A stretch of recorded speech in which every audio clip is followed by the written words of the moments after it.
ሰላም እንዴት አላችሁ ውድ የዩቲዩብ ፋሚሊዎቼ? ዛሬ የመጣሁኝ ከእናቴ ጋር ነውና ከሷ ጋር ስለሆነ ከዚህ በኋላ ቪዲዮ የምንሰራው እንግዲህ መቼ እንደተወለድኩኝ እንዴት እንደተወለድኩኝ ለምን እንደወለደች ራሱ ብራባ ማለት ነው። አንተ ለምት ማርያም ዛሬ ግን አምሮብሻል በጣም የኔ እናት። አመሰግናለሁ። አሁን ብዙ ሰዎች እሙዬ ገና ልጅ ናት ወጣት ናት ስጋ ይዟት ነው እንጂ እና በስንት አመቷ ብትወልድህ ነው ይሄንን የሚያክል ልጅ ያደረሰች ምናምን ብለው ብዙ ሰዎች ግራ እየተጋቡ ነው። ለምን ግራ ይገባቸዋል? እና በስንት አመትሽ ነው የወለድሽ? የመጀመሪያ ጥያቄ ፋሚሊ በ16 አመቴ ነው ወለድኩ ግን አላሳደግኩም። እኔ እናቴ ነፍሷን ይማረው ለእናቴ ወስጄ ሰጠው። እናቴ ያሳደገችልኝ አቴን ያሳደገችኝ። ይሄ ማለት ሚስጥር እያወጣሽ ነው እንግዲህ አንተዋወቅም ማለት ነው። አላውቅም አፈልክ አላውቅም አላለችም። እሺ በጣም የሚገርም ነገር ነው እኮ አሁን ሰው ሚዲያ ላይ መጥቶ እንደዚህ ቁርጡን ያውቃል። ያንገራገርከኝ ነው። አይ ማንገራገር ነው ሳይሆን እንዴት አላሳደግሽኝ? ድርቅቅ አርጋ ከኔ በላይ አርጋ ነው ያሳደገችኝ እኮ። ለምንድን ነው አንቺ አላሳደግሽኝ ነው? እኔማ አባት ጋራ ዙረት አገርሽን ወቂ አገርን እንወቅ የሚለው አገርሽን ወቂ ብሎ አገር ላገር እንትን ነው ማለት መንግስትን ያዘጋጀላችሁ አገርን እንወቅ የሚል ፕሮግራም ራሱ አህመድ ጌቴ ያዘጋጀ እና ልጅሽን ጥለሽ እሺ። ለማንኛውም እንደ ሐሳብ ማለት ነው በስንት አመቴ ነው ለአያቴ የሰጠሽ? በ40 ቀን ክርስትና ተነሳ ሰጥቷት ልጅ እኮ ነኝ እኔ አይደለም። ቆይ አናግሪኝ። አሁን በጣም እንትን እያለኝ ነው። ልጅነቴን ሳልጨርስ ማን አለህ አንተ? እሺ ይኸውልሽ ማን አለህ አላለችኝ። አማክረሽኝ ነው እንዴ የጠራሽኝ? ሙየው እኔ ልጅነቴን ሳልጨርስ ከመጣ በኋላ ነው በሲሳይ ወለድኩ ሰጠው። እሺ ቆይ አንድ ጥያቄ አለኝ። በ40 ቀን የሰጠሽኝ፣ ስለዚህ በ40 ቀን ከሰጠሽኝ እኔ 40 ቀን ብቻ ነው ጡቴ የጠባው? አዎ ይሄን በግድ ስትስበይ በቃ አልችልም። በጣም ከባድ ነው ይሄ። ልጅነት ነው። አይ እውነት ለመናገር ነው በርግጥ ልጅነት እና ምንድነው ምን አድርጊ ነው የምትለኝ? አይ ስልሽ እንደዛ ሳይሆን በቃ እንዲብራራልኝ እፈልጋለሁ። አንተ ወለድና አንተ ልጅ እያጠባው አሳድግልሃለሁ እክስሃለሁ በዛ። ይሄ ይኸውልሽ እንዴት መሰለሽ እኔ አሁን ጥያቄ አለኝ ዛሬ። አሁን ይሄ ዛሬ ለመጀመሪያ ጊዜ ከዩቲዩብ ቤተሰቦቼ ጋር ማስተዋወቅበት ቀን ነው። አንቺን እሺ ጭራሽ እስከ 40 ቀን ድረስ ብቻ እንዳጠባሽኝ ከዛ በኋላ ለኔ ለአያቴ ነገሩ አያቴ አልላትም እናቴ ናት እሷ እንጂ በቃ ለሷ ጥለሽኝ የሄድሽ በ40 ቀኔ ነው። አዎ ያ ማለት አሁን አንቺ እኔ ላይ የልጅነት ስልጣን የለሽ። የለኝም በቃ ልጄ ነህ ማለት ራሱ ስልጣን እኔ ልጄ ነህ እኮ አላልኩም ወንድሜ ነህ ነው። እናታችን ሞታለች። እናታችን ስትሞት አደራ ሰጣኛለች።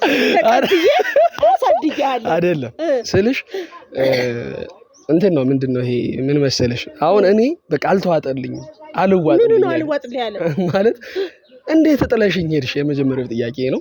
ከዛ ሲቀጥል ደግሞ ማለት ነው በ16 አመትሽ ነው የወለድሽኝ። የልጅ ጣሙን አላውቀውም በዛን ሰዓት። በርግጥ አሁን እድሜሽ ገፋ ብሏል ማለት ነው። ኦልሞስት አንቺ እኔ አሁን 36 ከሆነኝ አሁን አንቺ ስንት?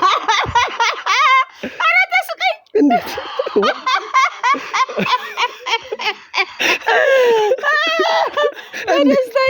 ማለት አልገባኝ። እኔ 36 ከሆንኩኝ 36 ላይ 16 ጨምሩ ስንት ይሆናል? 42 ኦልሞስት ወደ 52 አመት። በጣም ልጅ ነሽ ገና።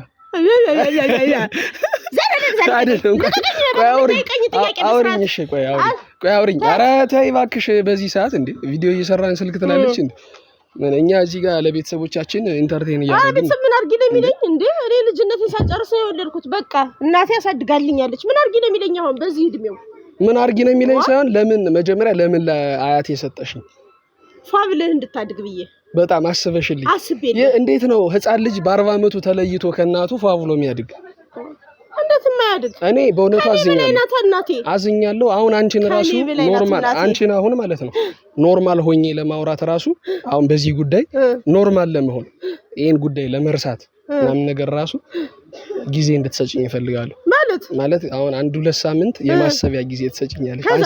አንሰላስዬ ምናምን ነው ላወራሽ። አስብ አንሰላስለስ በቃ እስከዛ ድረስ በደንብ ትንከባከቢኛለሽ። ያው ቤት ያፈራውን ነገር ያው ታውቂያለሽ። እኔ ጧት ስነሳ ጥብስ፣ ከሰዓት ለብ ወደ ማታ ደግሞ ክትፎ በቂ ነው። ንገረኝ በቅቤ የተለወሰ እሺ ቆይ በቅቤ የተለወሰ ክትፎ ምናምን እራት ላይ ምናምን እያደረግሽ 2 ሳምንት እኔን ማባበል አለብሽ። ልጅነትክን ሳሳደግ በጣም ትሪት ማድረግ አለብሽ። በጣም ተበድያለሁ። ገድል ግባ 40 ቀን ጡት መጥባት ሰዎች እኮ አይደለም ቆይ ሙቲ ያልሽ ዛሬ ምን አድርጊ ለሚለኝ አይደለም ስለሽ እሱን ሳይሆን ማለት ነው።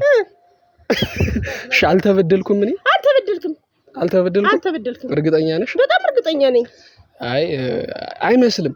እኔ አሁን እኔ በላይ አባስ መስላ አሳድጋ የቱርክ ልጅ መስለህ እንደዚህ እና እሷ ናት መመስገን ያለባት። እኔ እሷን ነው ማመስገን አይደለም። አይ እኔ አሁን በቃ ኦልሬዲ ከፍቶኛል። በቃ ምንም ጥያቄ የለውም። እኔ ከፍቶኛል፣ ካፋ ደርሰና ደብሮኛል። በቃ እሺ ይሄንን እሺ አስብበታለሁ 2 ሳምንት።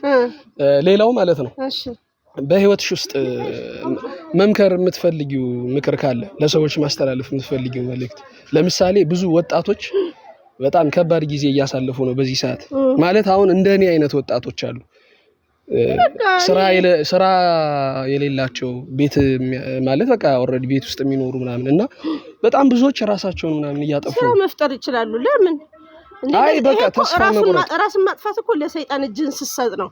ግን ደግሞ ወደ ቤተክርስቲያን ጸሎትን አድርጎ ፈጣሪ ሆይ አንተ ስራ ስጠን አንተ ፍጠርልኝ ማለትና ፈጣሪ መለመን ነው እንጂ ራስን ማጥፋትማ ይሄ የሰይጣን ስራ ነው ልጅ። ስለዚህ ፈጣሪ ደግሞ ስራ እንዲሰጥህ መለመን ነው። አሁን አንተ ስራ ፈታው ብለህ እየያልክ ነው። ይኸውልሽ አንድ ነገር ልበለው አዳምጠኝ እንዴ ምንም ማዳመጥ ምናምን የለውም እሙዬ። አሁን ችግሩ ይኸውልሽ የብዙ እናቶችም የብዙ አባቶችም ብዙ ፋሚሊዎች ማይረዱታል። ወጣትነት እድሜ ላይ ስትሆኚ ማለት ነው ነግቶ በመሸ ቁጥር ጊዜ እያለፈብሽ እንደሆነ ነው የምታስቢ። ገብቶሻል? እኔ አላስብም። አንቺማ ኦሬዲ እንዴ አንቺማ 56 አመትሽ እኮ ነው። አሁን ተነጋገርን እኮ ይሄን ቀልዱን ተው። አይ ቀልድነት ምናምን ሳይሆን ኦሬዲ አንቺ 52 ይቅርታ 52 አይ ነው እኔ ነኝ እኔን ነው የሚያምኑኝ።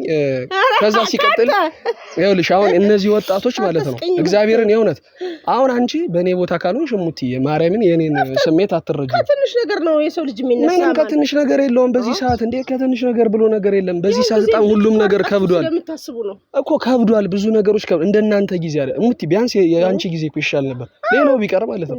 አሁን ላይ ኢቭን ገንዘባችን ራሱ የምታውቂው ነው ሰርተሽ የምታመጪው ሳንቲም ምንም ነገር አይፈጥርም። ሰው ይሆናል ቋጠሮ ተሸክሞ።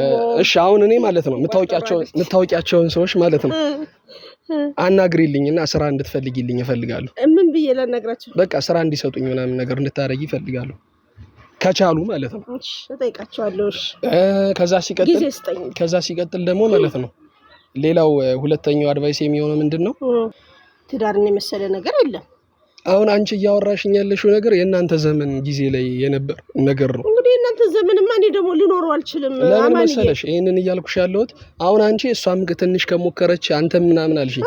አሁን ላይ እንደዛ የሚባል ነገር የለም። በመጀመሪያው ቤትና መኪና ቤትና መኪና ልክ ሱሪና ቲሸርት እንደምትለብሽው የለም መጀመሪያ ስራ እኮ ያን ነው የምልሽ። እንደዛ ነው የሚፈልጉ የዘመኑ ሴቶች። ትዳር ላይ መግባት ሰርተህ ተቀይረህ። አይ እኔ እንኳን ልበ ሙሉ የሆነች ሚስት ስላለችኝ ችግር የለውም። ልበ ሙሉማ ከሆነች ሰርታችሁ አድጋችሁ ተቀይራችሁ ፏ ያለ ትዳር ትይዛላችሁ። ከዛ በተረፈ ደግሞ እኔ እንግዲህ ደሃ ነኝ ምን ላድርግ እናትህ። አይ እንደ ሀሳብ ሆጨጭ አድርጌ ልጄን ፏ ያለ ትዳር ደሃ ሳይሆን አሁን እኔ ላንቺ ማለት ነው ለክፉ ቀን ብለሽ ያስቀመጥሽው 2 ሚሊዮን ብር አለ አይደል? ከሱ ላይ አንስተሽ ብትደጉኝ ለማንኛውም ዩቲዩብ ቻናላችንን ሰብስክራይብ እያደረጋችሁ ቤተሰብ እንግዲህ እናትና ልጅ ነን የመጀመሪያ እናትና ልጅ ነን ጎበዝ። እንደው ዝም ብላችሁ ስታዩን እናትና ልጅ አንመስልም። በቃ ሰብስክራይብ አድርጉ። እንወዳችኋለን። በሌላ ቪዲዮ እንመለሳለን። በሌላ ቪዲዮ እስክንገናኝ ቻው። ይመቻል።